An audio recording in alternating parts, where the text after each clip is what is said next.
Hello,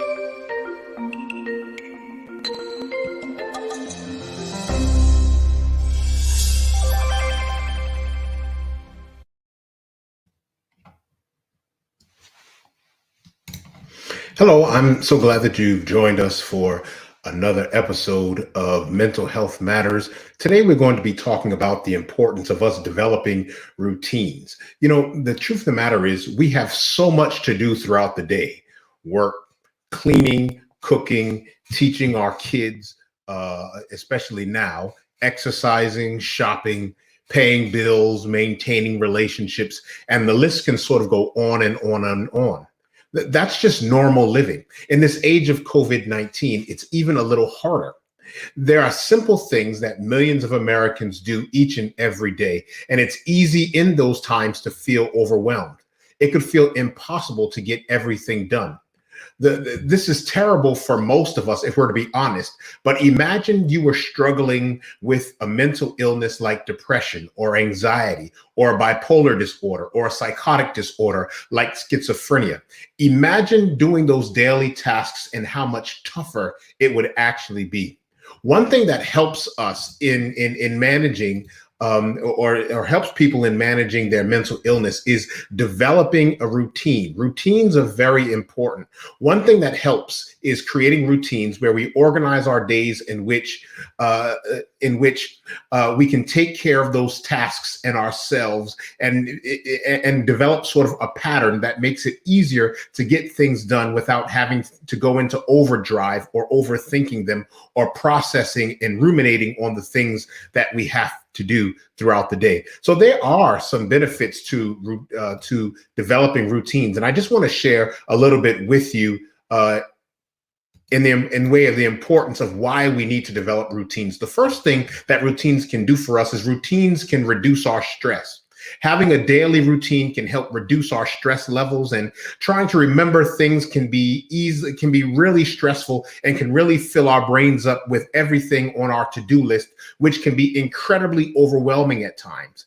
But when we have a routine, a lot of things we do day to day, a lot of the things that we do day to day, we sort of slot in and we don't really think about them anymore. So a routine can sort of take the guesswork out and the uncertainty out of bits of our days. The second thing that routines do is routines oftentimes help us to stay focused. All right. The truth of the matter is, many times the hustle and bustle of the day, it interrupts our ability to sort of focus on important tasks and assignments. And a routine allows our brains to focus on one thing at a time. So imagine if someone has ADHD or ADD and they have an active brain.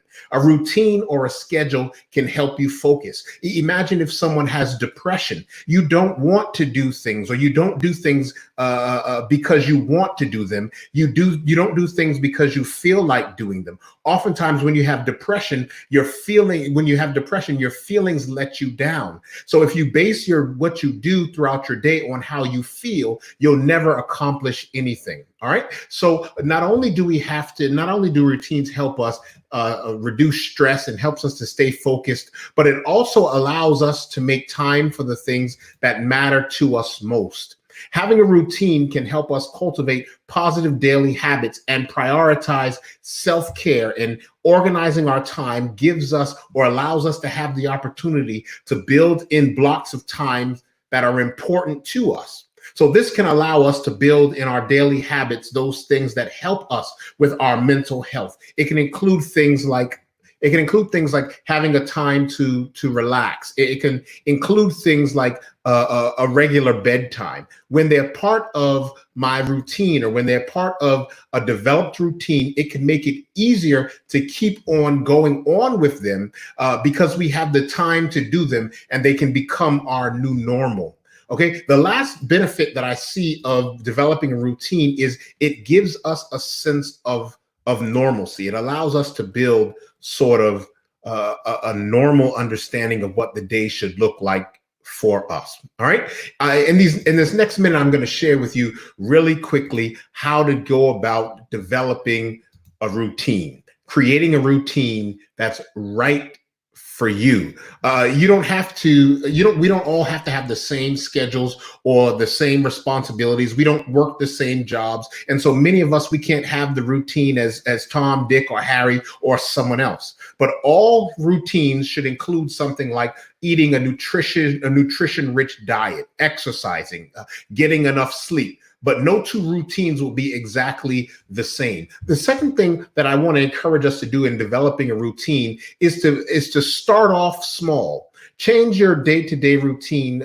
Don't change your day-to-day routine all at once, but do things, pick one small thing each week to sort of work on. It could be adding something new and positive or cutting out a bad habit. But most importantly, even if you start small, make sure you reward yourself even for those small victories.